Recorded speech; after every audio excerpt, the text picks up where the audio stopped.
Keir Starmer's leadership is unraveling at an alarming pace as public outrage, diplomatic blunders, and policy failures converge into a political firestorm. The growing crisis reached a dramatic peak during a recent televised exchange when an audience member delivered a scathing rebuke of the Prime Minister, leaving Starmer visibly shaken and humiliated in front of a live audience.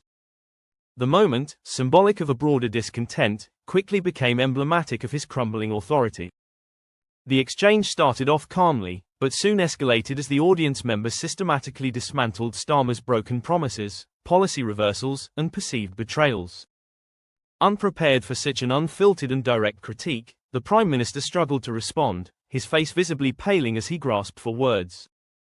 The studio fell into an uncomfortable silence, while the host's attempts to steer the discussion proved fruitless.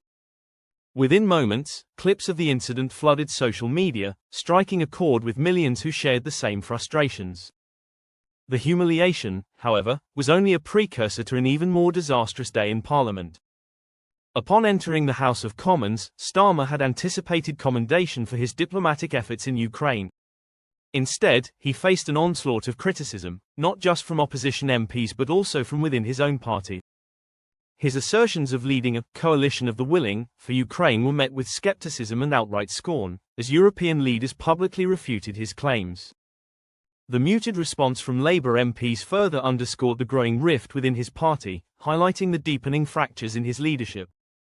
Beyond domestic turbulence, Starmer's diplomatic credibility has taken a severe hit on the international stage.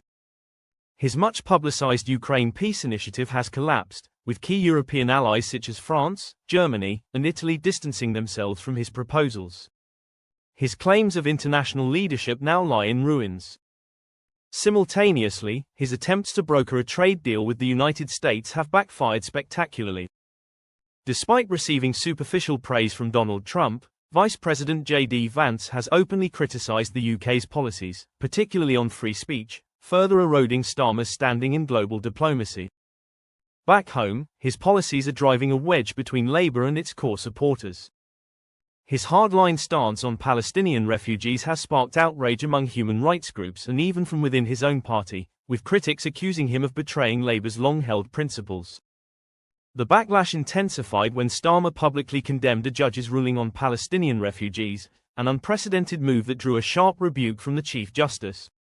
The attack on judicial independence has left even his staunchest allies questioning his judgment and integrity.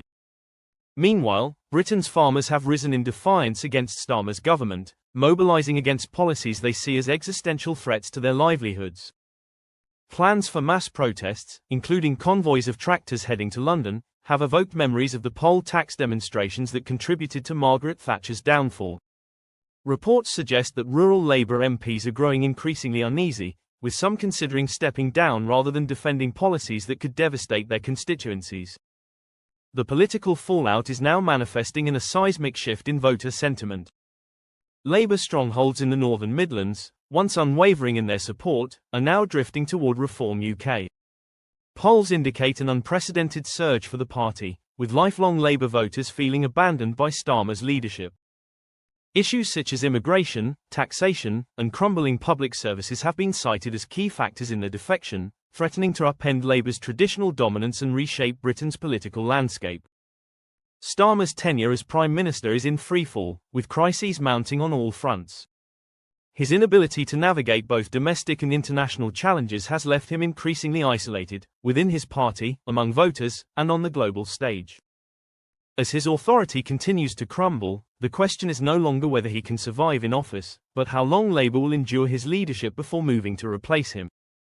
The damage inflicted on Labour's credibility and Britain's standing on the world stage may take years to repair, leaving Starmer's legacy in shambles.